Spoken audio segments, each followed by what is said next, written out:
No, no. To be fair, we've looked decent. My biggest worry is I feel like we're just gonna go into the season with the same players. It's looking that way.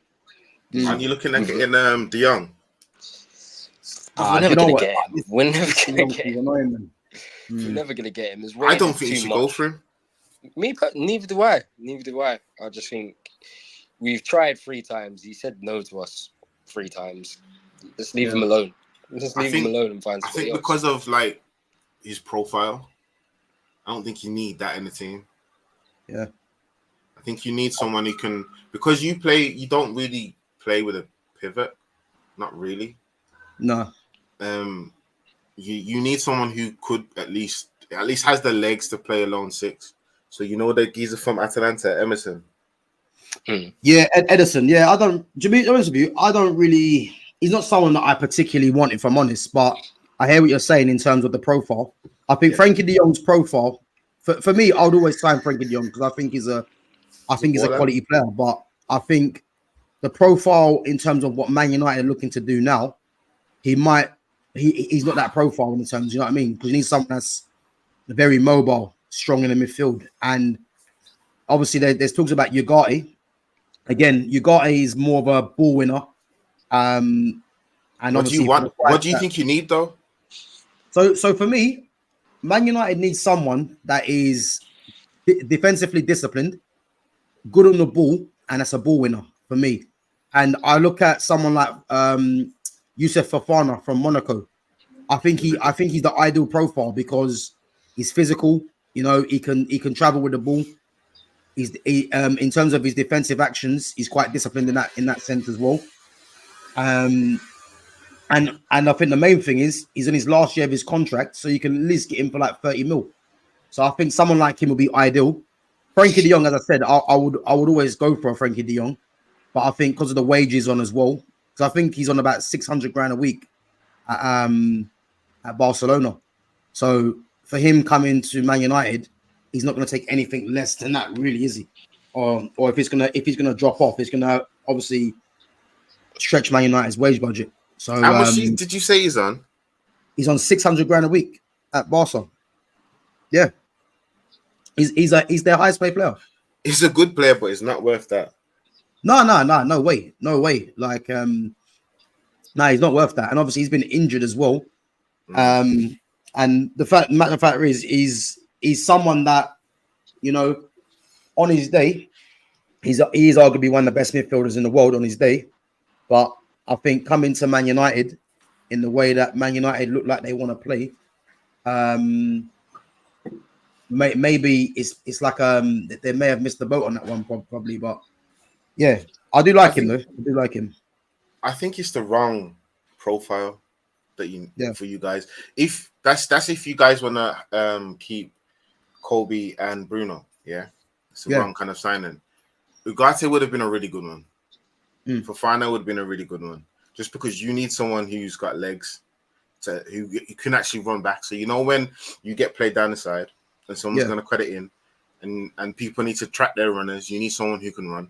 So, someone that's mobile, yeah. So that type of player would have been ideal for you. De Jong is kind of like for me, it's like an old United signing. So you know the pre-Ineos era, where you'd sign really good players, but a lot of them on high wages and didn't quite fit what you needed. So that's why I think I don't know. There's certain things that make me kind of question what United are doing. When I was watching the Liverpool United game, I saw elements of good things, but then I can't honestly say I saw much different in how you played from last season. Yeah, when I was it was watching exactly the same. So I know that I would say the pressing, how Man United are pressing now, I think it's a bit more structured, a bit more organized, you know, and it seems like that's the way that they're gonna go. You know what? I think you've got more players who will press at the same time. Yeah, I don't think it's overly structured because I don't think how can I put it? I don't think the press adjusts enough. So when you have someone pressing two centre backs, that you have to press in a particular style, If you have someone who slots back into that position as a 3, you're pressing a different style because you're covering certain spaces and you're trying to shut down the passing lanes and pressure the players. I think when we was playing you, we got down the sides too easy once we got past that initial press. I think when we were playing you, our biggest problem was that a mix of Konate being rusty and Jones hanging on to the ball for too long. So we were losing possession when we shouldn't have been losing possession. We were picking out passes, Konate, when we should have been playing those particular passes. There were different passes on at the time. So I think that was more of us being rusty. I don't know. Against Arsenal, I think you pressed relatively well, especially to get the goal. But aside from that, if I was to look at Man United last season, there were times when you guys pressed well and times when you didn't. So I think your pressing has improved, but I don't think the organization in your attack or defense has improved. Yeah, well, I think in terms of the defense, I think the defense is an issue now. Obviously, with Lenny Yoro being injured, for me, and it's essential. Man United do get another defender in. You know, obviously, there's been talk about Man United playing with a high line, obviously, which means you need quick defenders. You know, and obviously, yeah, that's something I agree with. But again, I think having a structure in the midfield, because it's all well and good having quick defenders to push the line up. For me, you still need to have mobile midfielders. You know what I mean? But I think most importantly, they need to have midfielders in the team that are adept at either keeping the ball, or if you're going to have a mixture in there of being someone that is going to press as well in there. You know, and I think at the moment, Man United have a bit of a mixture in that midfield, definitely.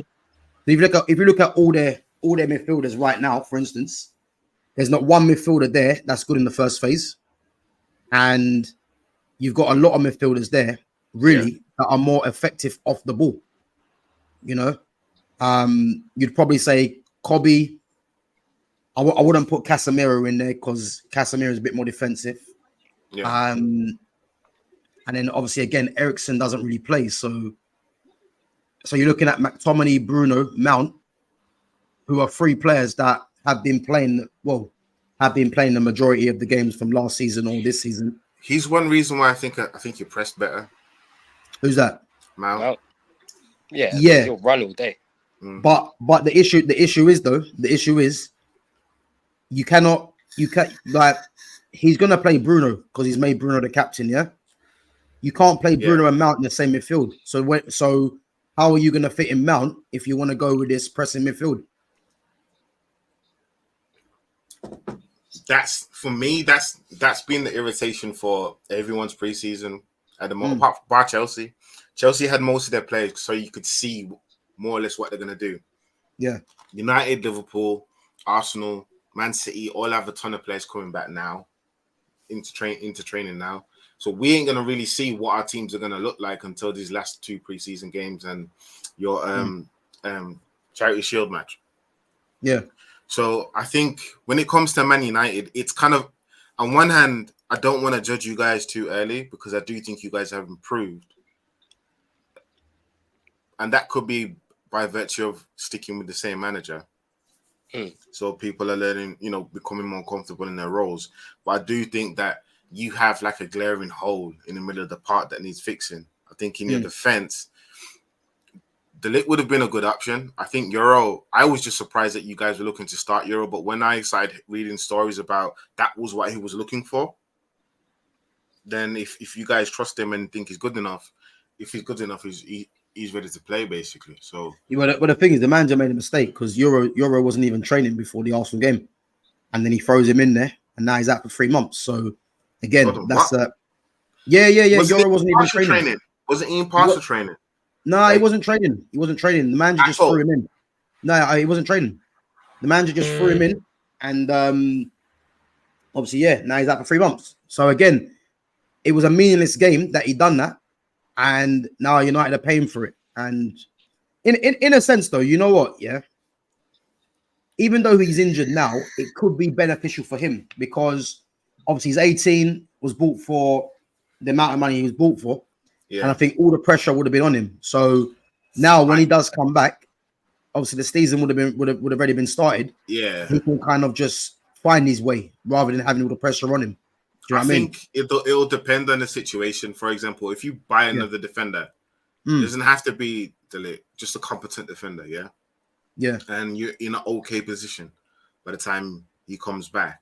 Then you can bleed him in slowly. It's okay. It's cool. Exactly. But if you're in a situation where you've got another injury or something, and he needs to come back and hit the ground running, then I think that will turn up the pressure. But in general, just because it's Man United, if I'm being honest, he can't avoid it, because as soon as he touches grass for Man United, that's it. Yeah, that's it. Everyone's eyes are going to be on Lenny Yoro, who you guys picked Liverpool and Real Madrid to, regardless of Liverpool walking away, it was still beforehand. It was still a player we were interested in. So you picked us and Madrid to this player. There is nowhere on God's green earth that he's going to start at any point in time in the season, and he's not going to have all eyes on him critiquing every single move. Yeah, kind of like the Caicedo thing. The thing is though, what he has got on his side though is that he has got experience of playing. Like I think he's played about 60 games for Lille, so he's got 60. That behind him. Yeah, I think he's played about 60 games for Lille. Might even be slightly few more, but he's got that. The sweet spot is probably 130 games. Who's that? For like experience, the sweet spot is probably around 120, 130 games. Yeah. But obviously, bearing in mind, he's only 18. You know what I mean? So there ain't going to be no 18-year-old that's played that amount of games realistically, is there? Pedri. What, at 18? Pedri's not 18. Pedri's 21 now. Yeah. But again, there isn't many 18-year-olds in football that have played that amount of games. Well, that's usually why for certain players in certain positions, you usually wait till the 19, 20, and then people go out and buy them. I think the only reason why Man U and Liverpool and Madrid were going to look at buying them now is because when it comes to these kind of players, they go Madrid or Barca. 2 years' time, the price goes from 30 million to 80 million. Yeah.